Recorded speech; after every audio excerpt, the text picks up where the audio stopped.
Good afternoon, and welcome back to another session on the Classified Caribbean channel. Thank you so much for joining. Now, today we're going to look at another sensitive but very important topic: how IShowSpeed exposed the Jamaica versus Trinidad and Tobago divide. IShowSpeed's visit to Jamaica sparked more than viral moments and entertainment. It reignited a deeper conversation about Caribbean identity, cultural influence, and regional rivalry. Why does Jamaica receive so much global attention compared to other Caribbean nations? Why did some Trinidadians feel frustrated by the reaction surrounding Speed's Jamaica trip? And what does this reveal about competition, pride, and recognition in the Caribbean? In this video, we break down the growing Jamaica versus Trinidad debate, the global influence of Jamaican culture, the power of social media attention, and how IShowSpeed unintentionally exposed deeper tensions within the region. Is this rivalry helping the Caribbean or dividing it? We have to ask these questions and we have to have these very difficult discourses, right? Which we're not having. Something unexpected happened after IShowSpeed visited Jamaica. What started as entertainment quickly turned into a regional debate. Social media exploded with arguments about Jamaica, Trinidad, Caribbean identity, culture, attention, and influence. Some people celebrated Jamaica's global visibility. Others questioned why Jamaica always seems to dominate the Caribbean's conversation internationally. And suddenly, a deeper issue resurfaced: the long-standing cultural rivalry between Jamaica and Trinidad and Tobago. And this is a real rivalry at schools, even in the church. You have this rivalry. But this divide did not begin with IShowSpeed. In reality, it stretches back generations through slavery, colonialism, independence, migration, music, and even the collapse of Caribbean unity itself. Because underneath the memes and online arguments lies serious historical question. Why has Jamaica become the dominant cultural force in the Caribbean? And why has that created tension at times with Trinidad and Tobago and other regional nations? And I would want to say it's more Trinidad than Tobago. But sometimes you also have Tobagonians who they are involved in the discourse. Many younger people think the Jamaica versus Trinidad rivalry started online. It didn't. This divide has existed for decades, long before YouTube, long before TikTok, long before live streamers. And much of it was shaped by colonial history. Both Jamaica and Trinidad and Tobago were deeply affected by slavery and European imperialism. Enslaved Africans were brought to both islands under brutal plantation systems designed to enrich European empires. But the two societies evolved differently. Jamaica became one of Britain's most important and profitable colonies during slavery because of sugar production. The island developed a large Afro descendant population and a very strong African cultural retention. Resistance was also fierce in Jamaica. The Maroons fought the British, slave rebellions occurred repeatedly, figures like Sam Sharp became symbols of anti-colonial struggle. Over time, Jamaica developed a reputation for defiance, resistance, and strong national identity. Trinidad and Tobago, meanwhile, evolved differently because Trinidad changed the colonial hands multiple times. And we need to understand that Spanish, French influence, then British rule, its society became more ethnically and culturally layered. After slavery, large numbers of Indian indentured laborers were brought to Trinidad. That helped create a more multicultural society with African, Indian, European, Chinese, Syrian, Lebanese, and other influences. So while Jamaica developed a very concentrated and globally recognizable Afro-Jamaican identity, Trinidad evolved into a more plural and multi-ethnic cultural space. And we have to understand that. And that's why history is so important. And I'm trying to educate us about the history because so much of what is happening at present times is as a result or are as a result of what the history has told us or what the history has been. And those differences shaped how both Caribbean countries projected themselves internationally. One of the most important moments in this history or this story came during the West Indies Federation. In 1958, Britain attempted to unite several Caribbean territories into a single political federation. The dream was regional unity, a united Caribbean nation, but tensions quickly emerged. Jamaica was the largest territory in the federation by population and economic weight. Some Jamaicans felt they were carrying too much of the burden financially. Others feared Jamaica's interests would be diluted within a regional political structure. In Trinidad, there were also concerns about power, leadership, and economic balance. Then came one of the most famous political statements in Caribbean history. After Jamaica voted to leave the Federation in 1961, Trinidad's leader, Dr. Eric Williams, famously declared, 1 from 10 leaves 0. Soon after, the Federation collapsed completely. That moment permanently shaped regional psychology. The dream of political Caribbean unity fractured, and beneath the surface, competition between Caribbean nations intensified. Now, here is the uncomfortable reality many people avoid discussing openly. Jamaica became the cultural giant of the English speaking Caribbean, not economically, not militarily, culturally, and it happened on a global scale. Bob Marley alone transformed Jamaica into one of the most recognizable countries on earth. Reggae became global, Rastafari became global, Patois became recognizable globally. Then came dancehall. Artists like Shabba Ranks, Beanie Man, Bounty Killer, Sean Paul, Vibes Cartel, Popcorn, Shensia, and many others pushed Jamaican culture even further internationally. Even global hip hop and pop music absorbed Jamaican influence. Then came athletes. Usain Bolt became one of the most famous athletes in human history. Shannon Fraser Price, Elaine Thompson Herro, and Asafa Powell, among lots more. Again and again, Jamaica projected itself globally far beyond its size. And because Jamaica's culture became internationally dominant, many people around the world began treating Jamaica as the face of the Caribbean itself. And there was a TikTok narration of this Trinidadian who has been touring the African continent, and he was suggesting that every country on the continent that he visited, and he told when they asked him, where are you from? And he says he was from Trinidad. Nobody really recognized where he was from. They were like, Jamaica? And he's saying, no, I am from Trinidad. Until he was forced, he said, he was compelled to say when they asked him, what country are you from? And he would say Jamaica, then the eyes would light up. Now, why is that happening? Now, that is not as a result of Jamaica's fault. It's because that's the way the world operates, that, out of popularity, we need recognizable faces. So we can talk about the Michael Jacksons and all of these things. And that's why I've always said that America is an African country in the sense that the culture that dominates, the culture that is American, that is viewed as American globally, is African American culture. Okay, and this is what is debatable because that is how culture is powerful, even when perhaps it should not.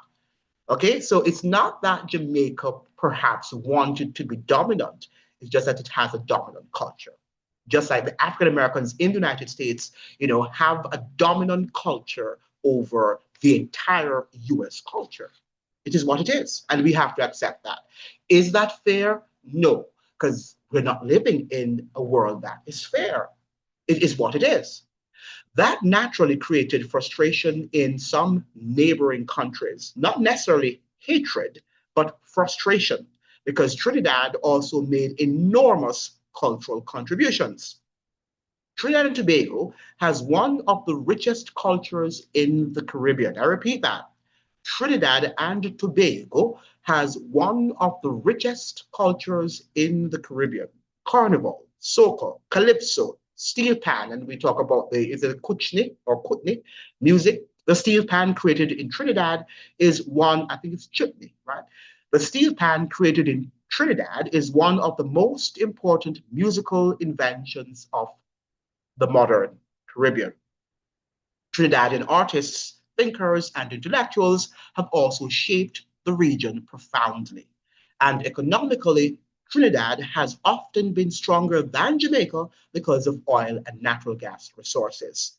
So, from a Trinidadian perspective, there can sometimes be a feeling that Jamaica received disproportionate global attention. And that is what they think, and they have a right to think so. However, Jamaica does not control what the world promotes as being popular. Because oftentimes, what it promotes as being popular, even education wise, even in the field of academia, is really not these people who are the leaders and the shakers. Well, they portray them as the movers and shakers, but oftentimes the people that we see who are reported as the most famous and the most influential certainly are not. So especially online, especially among younger audience, especially during moments like the IShowSpeed, Trinidad also wanted to shine. And they shone, but not in the way that Jamaica might have done. And this is where social media intensified everything. Algorithms reward visibility. The more globally recognizable your culture is already, the more platforms amplify it. Jamaica benefits enormously from this. Its music travels globally, its slang spreads globally, its memes spread globally, its accents are instantly recognizable. And it is true because even people who are not Jamaicans from Ireland, all around the world, are actually trending Jamaican topics because they know that it is going to sell with the algorithm. So when I Show Speed visited Jamaica, the internet responded explosively. International celebrities showed up. Artists surrounded him. Crowds formed everywhere.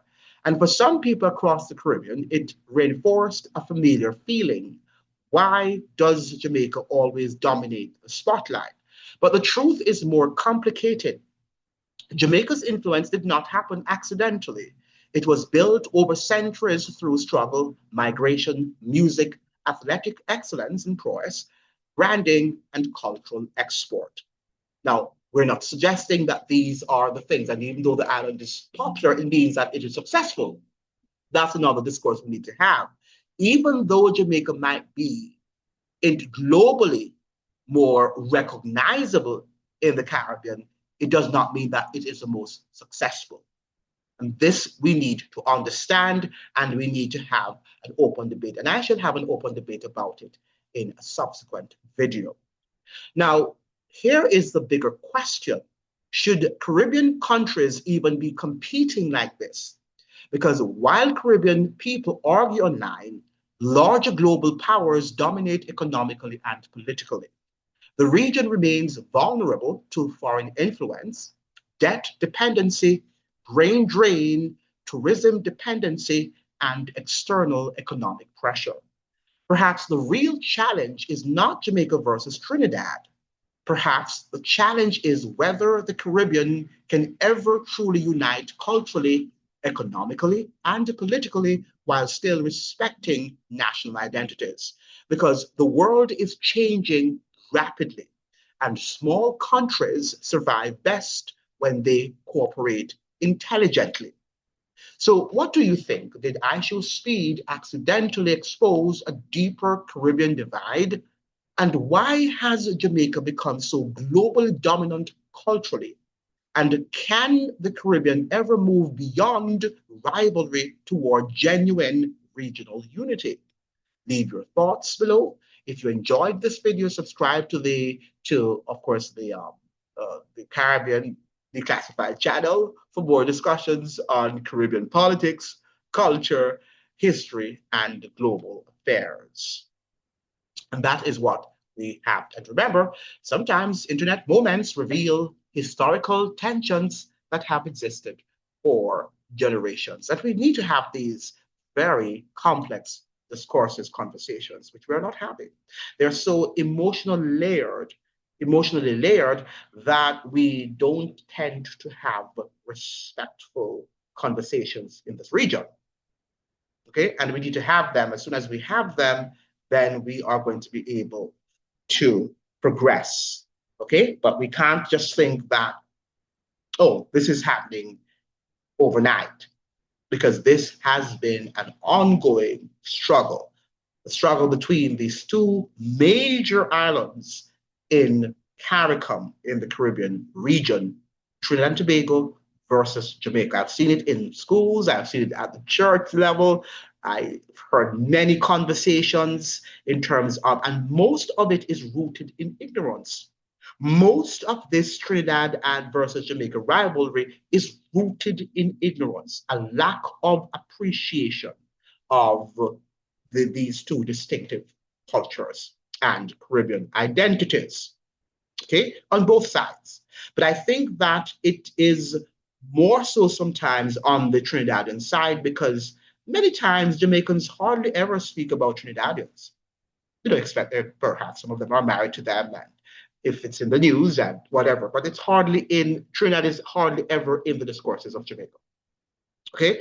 Because Jamaicans tend to talk about bigger countries, more economically progressive countries. And Trinidad is economically progressive, from a Caribbean perspective, or perhaps not from the perspective of a first world country. Okay, and that is where Jamaicans will talk about. So they talk about Britain, they talk about Canada, they talk about the United States, certainly. Okay, but they're not in their discourse, in the typical Jamaican discourse, you will not hear much about Trinidad, except I'm saying through sports or through education or through something happening in the news that is newsworthy. Okay, and you have some Trinidadians in Jamaica studying, you have teachers, you have other professionals working there. Okay, but outside of that, the conversation is never really about Trinidad. So I think that sometimes it really surprises Jamaicans why Trinidadians tend to have that sort of impression, as if Jamaicans are competing with them. Now, generally speaking, no, they're not. That's the truth of the matter. Most Jamaicans are not competing with any country in the Caribbean. They tend to want to compete with bigger, larger, more recognizable countries, I'm saying, that are of the first world, standing. So that is what I want to say. I hope that we will understand that we are one people. We should not be divided. And I hope that I did not sound, tell me I sound subjective, but that's the truth. I have to speak the truth, right? And you know that that's what I do. I try to speak the truth, though the heavens fall. And what I said is exactly so. All right. So we need to come together as a people, understanding that we're facing very hard times. And if we do that, I think that we can have the critical discourses as a family and begin to iron out areas of miseducation where we need to be educated. And I think that the University of the West Indies and our CXC curricula need to be upgraded so that we can learn more of ourselves through the education process. Because I think that largely what the Caribbean does, it's still colonial, it's lots of things that they memorize, but they are not having any critical conversations in schools. I've never, for example, remembered having in high school a conversation surrounding Trinidad and Jamaica's rivalry, but it needs to be had from the high school, and to look at why, the factors, the points that contribute to this rivalry. Why? And how these two critical countries in the Caribbean, in CARICOM, if they were to be united, will never be 100% united because there's going to be some who constantly, because they're wonderful Trinidad. That's why I say some Trinidadians might be anti-Jamaican, but there are lots of Trinidadians who are not. But we know that it doesn't take the majority of people to lead a revolution, right? And to create this unity. It can be just a minority.